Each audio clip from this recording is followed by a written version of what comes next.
Awesome.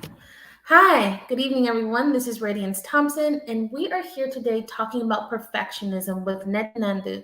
Now, we are in completely different parts of the world. I am in California, and Nettie is all the way in India. So if you hear us in multiple times, maybe in multiple days, that's why. So today we're talking about perfectionism.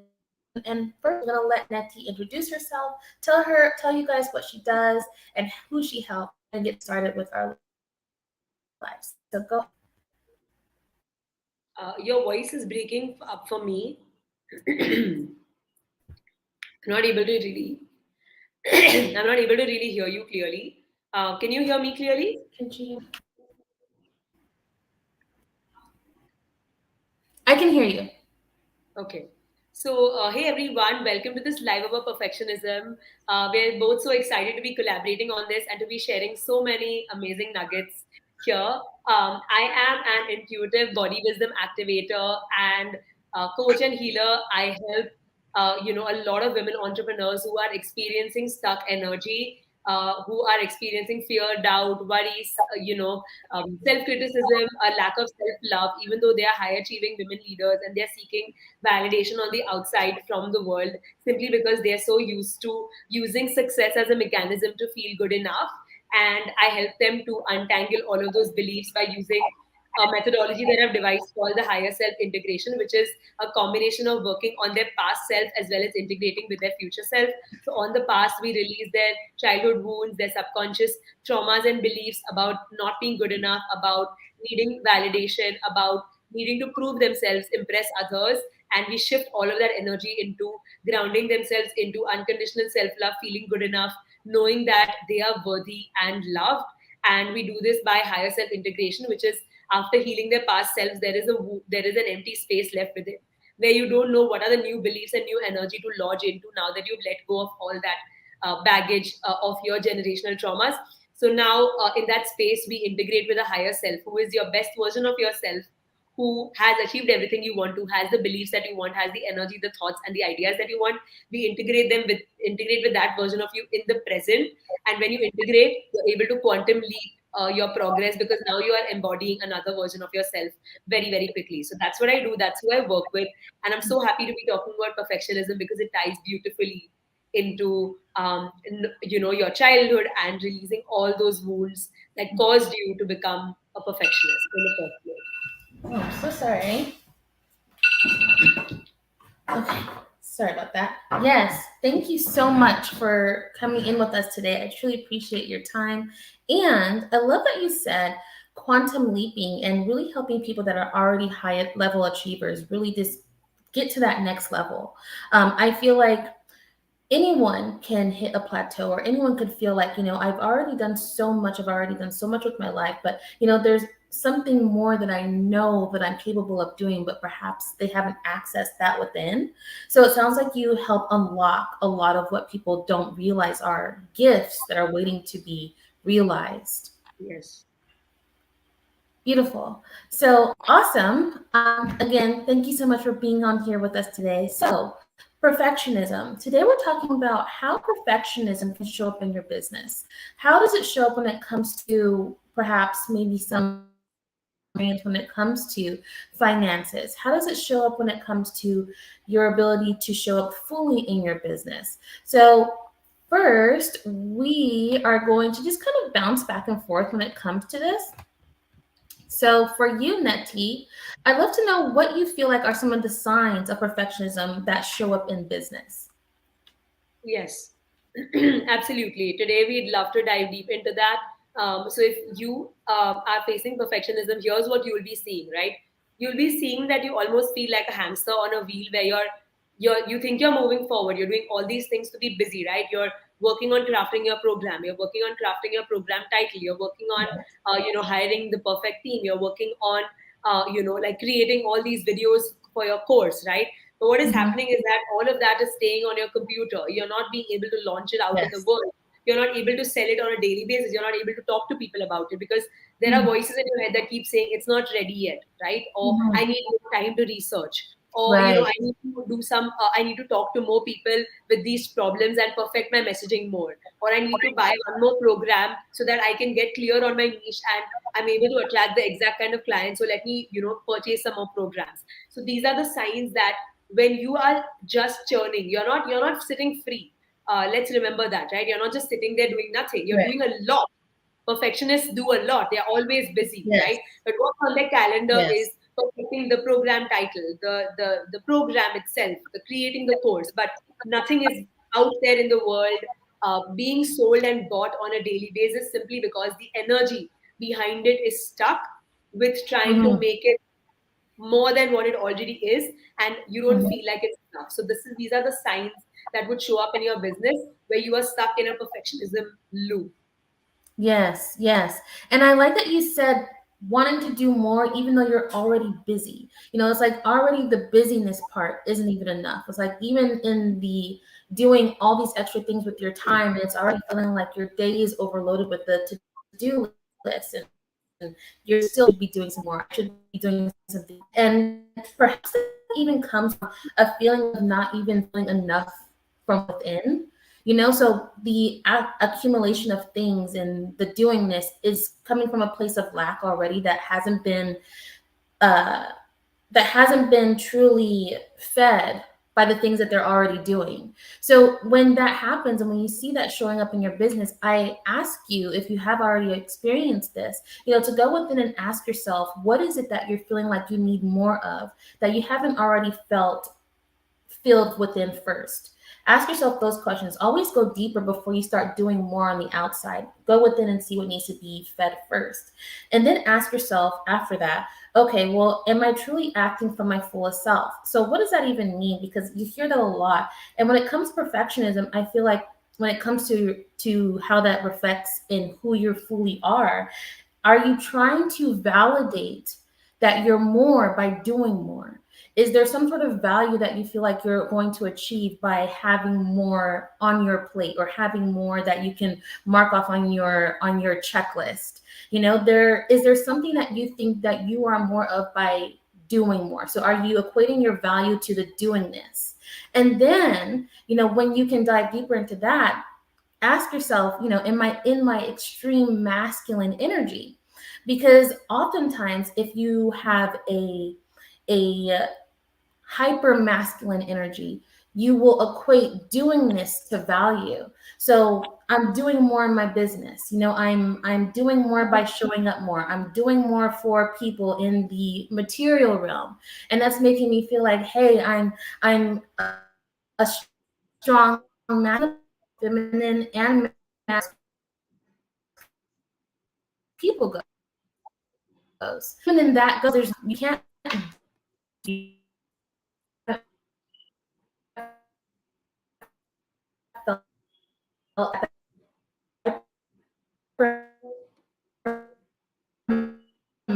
that feminine energy within it to that doing this to keep supplying that go go go go go, and then eventually it leads to burnout.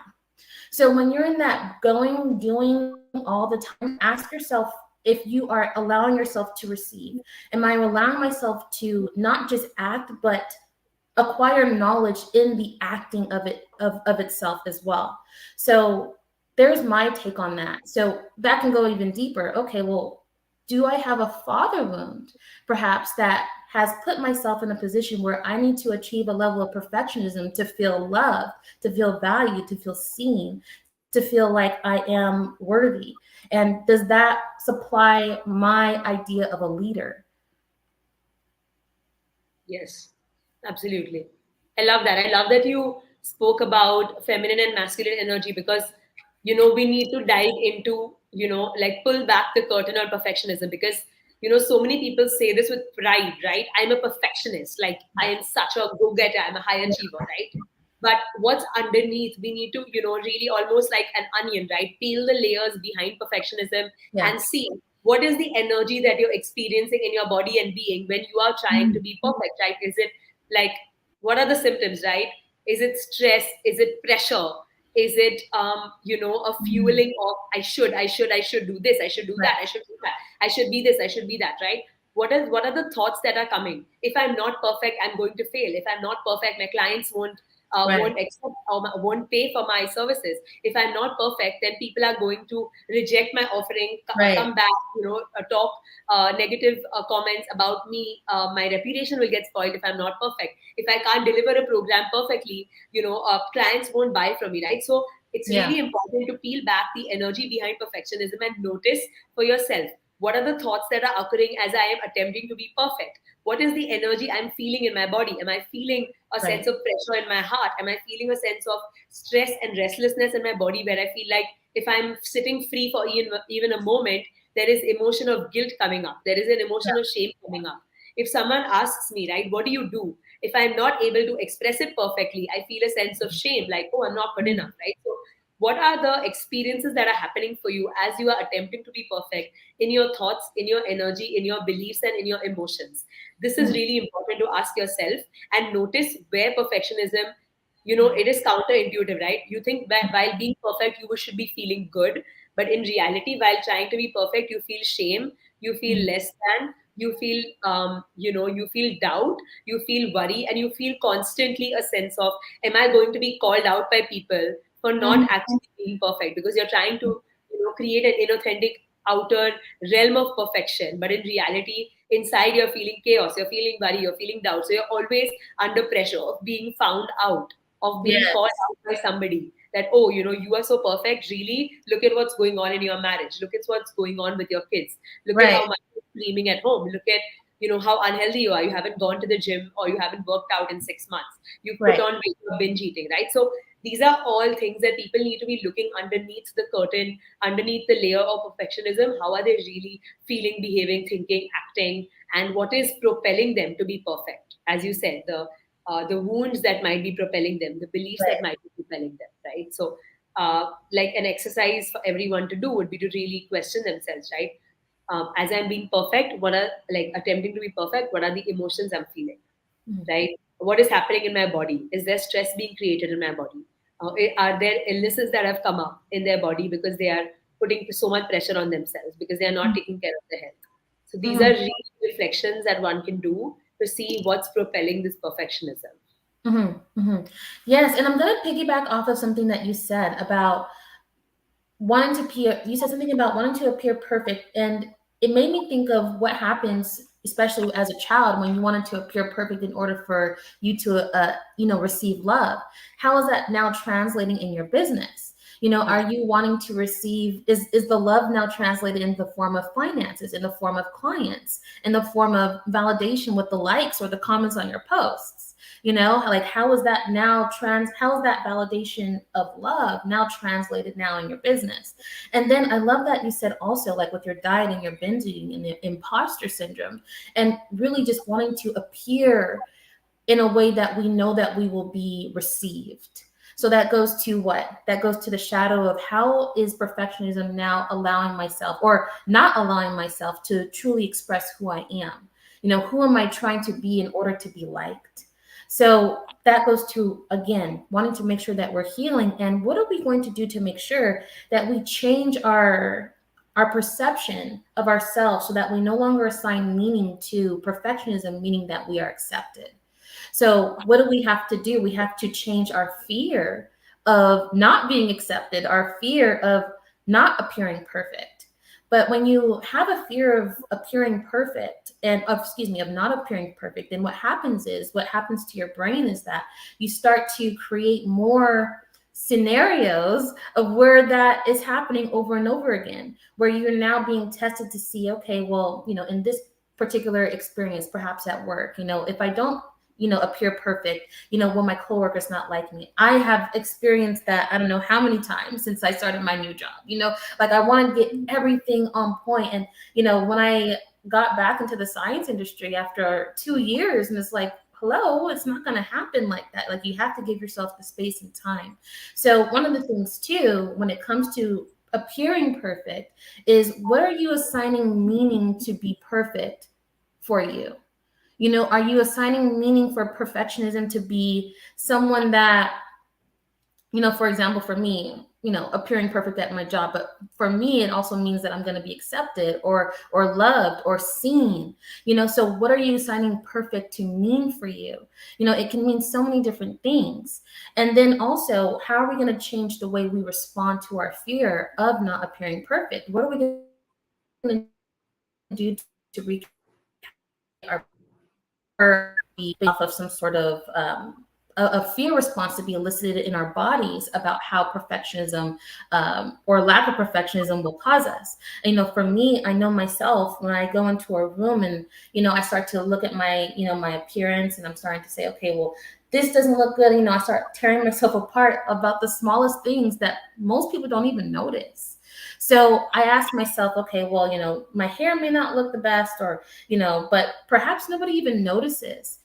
So gifts and compassion for whatever you feel like doesn't appear perfect, because maybe nobody's even noticing. Maybe even no one is even looking at the things that you feel like aren't perfect. And maybe those perfectionisms, those little nuances, are things that people are going to appreciate, So one of the things that I know I do when I have been going back into work and I'm saying, okay, well, I don't know this, I don't know that, and I really want to make sure I'm an asset and not a liability when it comes to my job, is I go in there and I say, okay, well, I'm just going to do my best, and my best is going to be all I can do, and all you can do is all you can do. So that's lately been my mantra when it comes to just giving myself the grace to understand that I don't have to appear perfect, and I don't have to be everything that, you know, I feel like they need me to be. I just need to be okay within myself. Absolutely. I love that, and I want to bring up a couple points here. It's like, when you are attempting to be perfect, that is, like we said, coming from a childhood wound, and you Hmm. can't really affirm your way out of perfectionism. Right.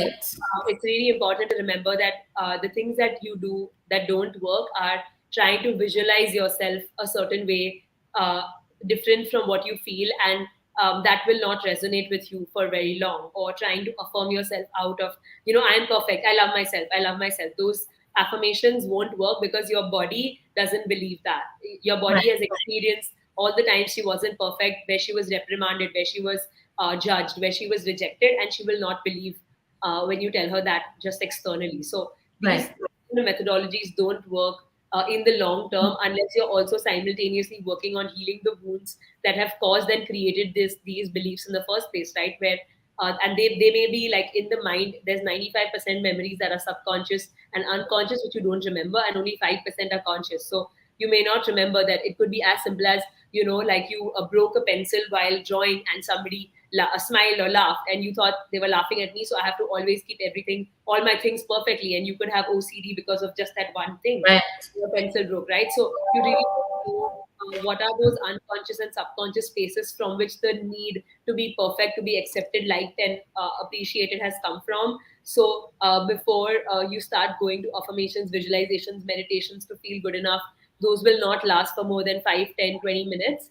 You need to really go back to your childhood and really release and delete those old memories that have created those wounds. You need to replace them with new versions of those memories, where you install new subconscious beliefs about yourself.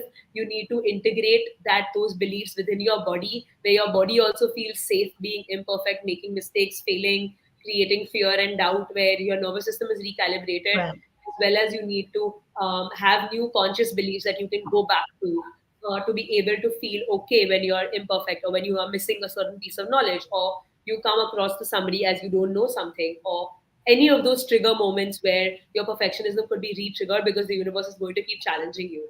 So that's a really important piece to share, is that what Radiance was talking about, reminding yourself in real time moments will work only if, like her and I, you're also doing the inner work to understand the root causes of your perfectionism, and simultaneously also healing those. Otherwise, that effect will be super temporary, and you'll Mhm. revert back to your old ways unless your Right. old ways are not changed from your DNA altogether, right? So I really wanted to share that, is that the reason why I wanted to have this live is also to share that we both do a lot of healing work around removing these beliefs from the root causes. And I wanted to share this just to remind everyone that the efforts you're making are not working, simply because you have unhealed wounds that are surfacing and that are calling your attention.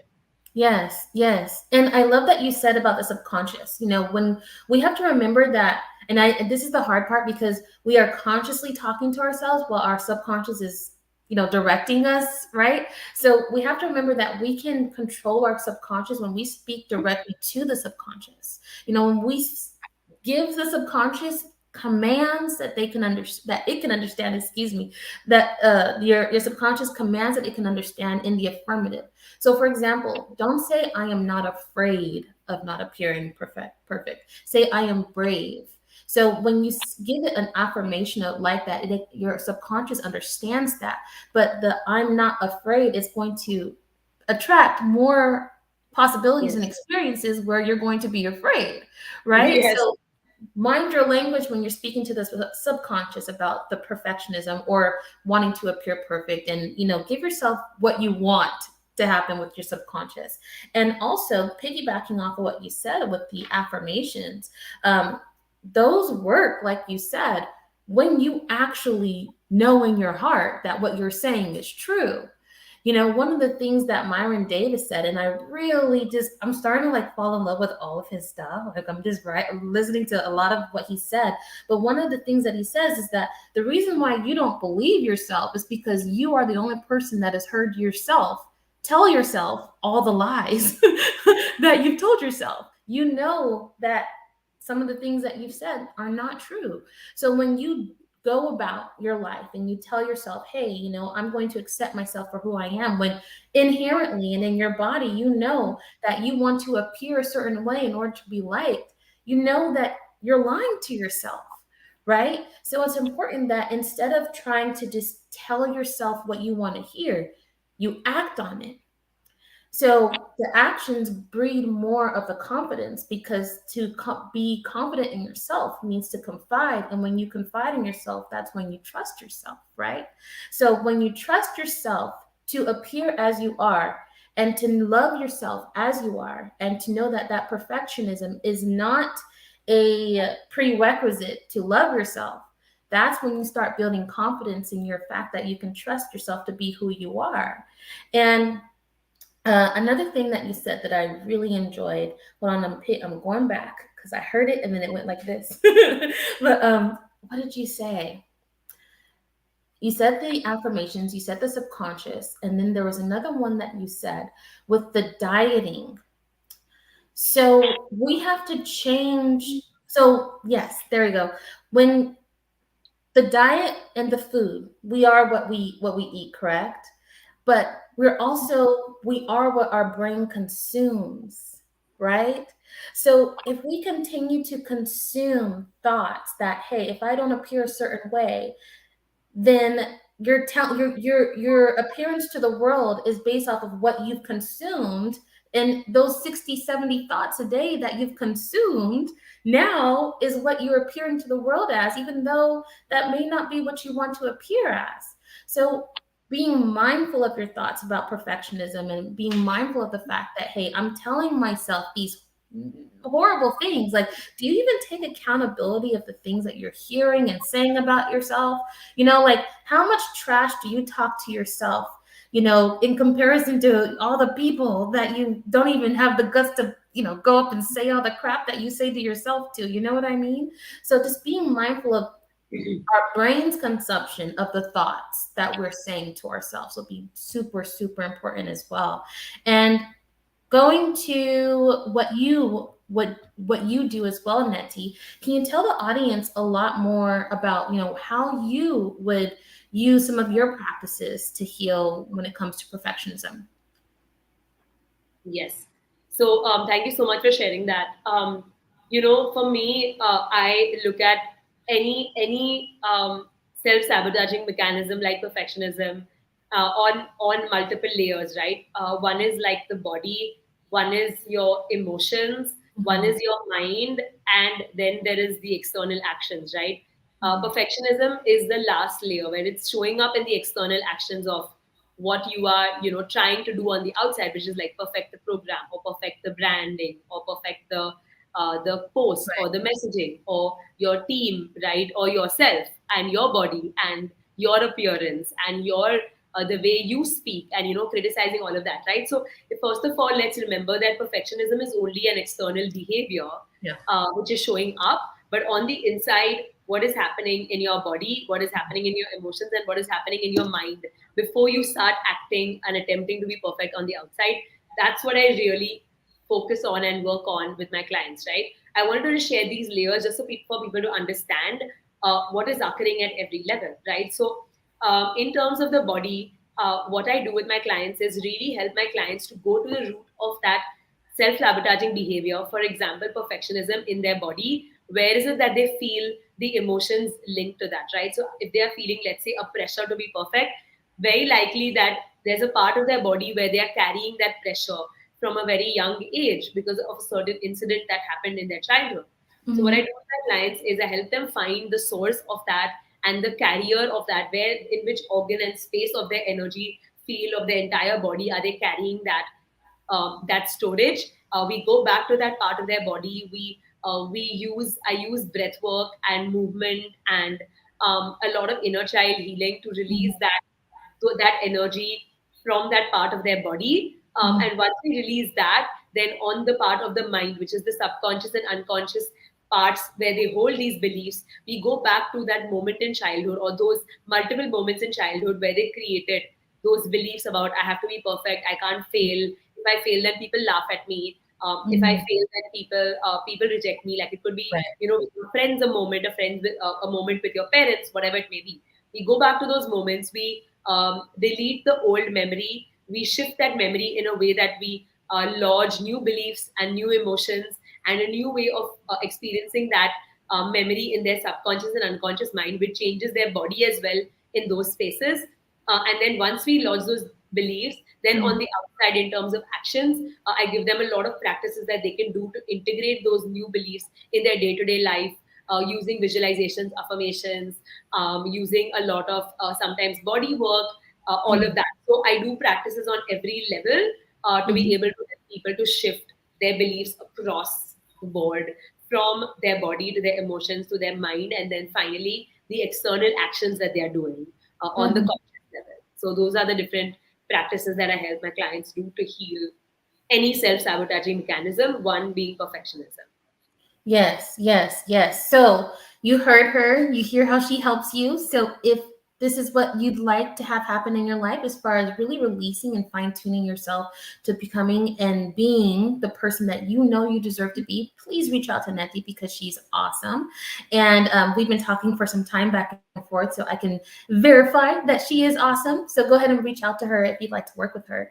And thank you for sharing that, Neti, because I know that there's people that really like we're in this beautiful time in humanity where we are all collectively shifting and collectively saying, okay, I no longer want to carry this heavy load. How can I release this? Because the old ways of being aren't working. And I can't tell you how many people I've talked to that have gone to, traditional therapy and they have talked it out. And I have absolutely the utmost respect for traditional therapy because it helped me so much.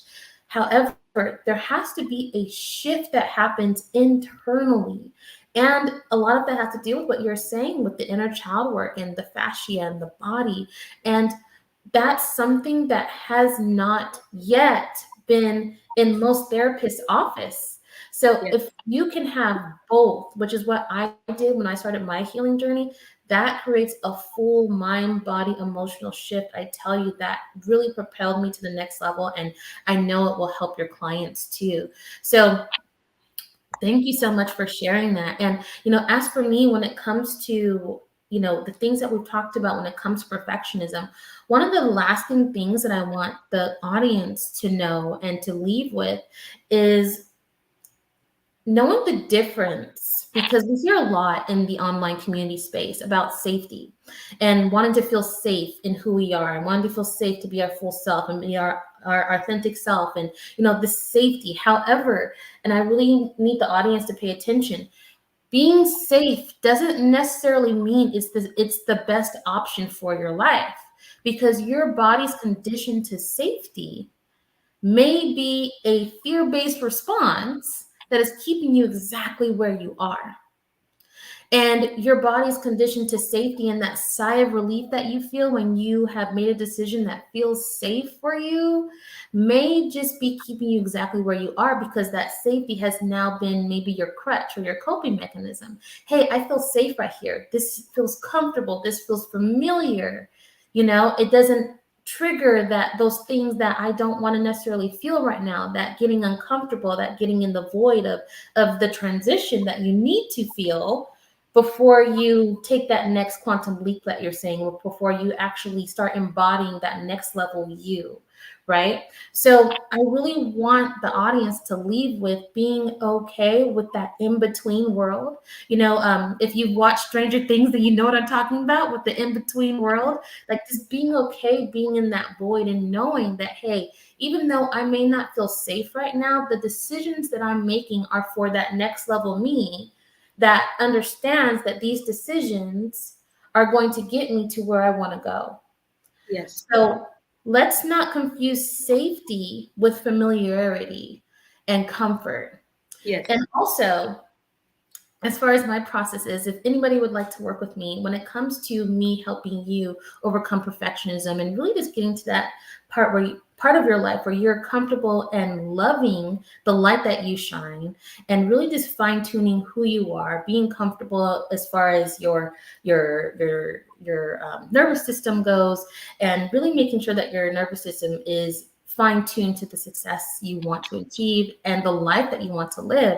I use a combination of mechanisms, whether it be Reiki, ancestral healing, gene keys, but those are all the how. But as far as the transformation goes, I really love when I see someone say, okay, I know that this is not who I am right now, but I'm on my way. And that's what I'm here for. I'm helping people get on their way. So I help people shine their light. I help people understand that their light is meant to be seen, that their gifts are actually a gift to the world. So if you're someone that knows, hey, I have a gift to give to the world, but perhaps I may not have noticed that it's a gift, or perhaps I may not realize that my gifts are worthy of being seen, that's what I help you do on an energetic level. So, Nettie, do you want to leave them with any closing remarks? So yeah, of course. Thank you so much, everyone, for listening. And the only thing I would like to share is that remembering that perfectionism is a learned behavior. It is Mm, not something that you're meant to be. So if you have become a perfectionist, you can as easily not be one literally tomorrow. So it's very, very easy to release perfectionism. You don't have to struggle and keep drowning every single day, because perfectionism is simply a behavior. Just like you learn how to, let's say, eat on a certain like time, you just learn that behavior, right? Okay, I eat breakfast, I eat lunch, I eat dinner, right? Similarly, perfectionism is something that has been learned by you, and it can very easily, when you work with an expert, be released, because it's only being created because of that memory, and that energy is still stuck when you were 5, 7, 8 years old. The minute we release that energy and we integrate into your future self, you will be able to release it within a very short period of time. So remember that perfectionism can as easily be released faster, easier than you have ever imagined, if you are willing to just be in an energetic space that creates and does the work with you. That's all. yes, yes. Thank you so much for saying that. And once again, if you'd like to work with Nettie, please reach out to her. Her link is going to be on this live. You'll see her tagged in this, and just go ahead, follow her, friend her. Do all the things with her. Reach out to her, DM her, all that jazz. Thank you so much, everyone, for listening to this live. If you have any questions in regards to perfectionism, perhaps how it showed up for you in your life, and how it has affected your ability to function when it comes to any career goals that you've had, or perhaps in your relationships or in your business, go ahead and shoot a message or a question in the comments, and we will make sure that we answer back. Thank you so much. It was so much fun. Yes, yes, it was. Thank you for listening, all, and we will be chatting with you soon. Good night or good morning, wherever you are. Okay. And we are ending.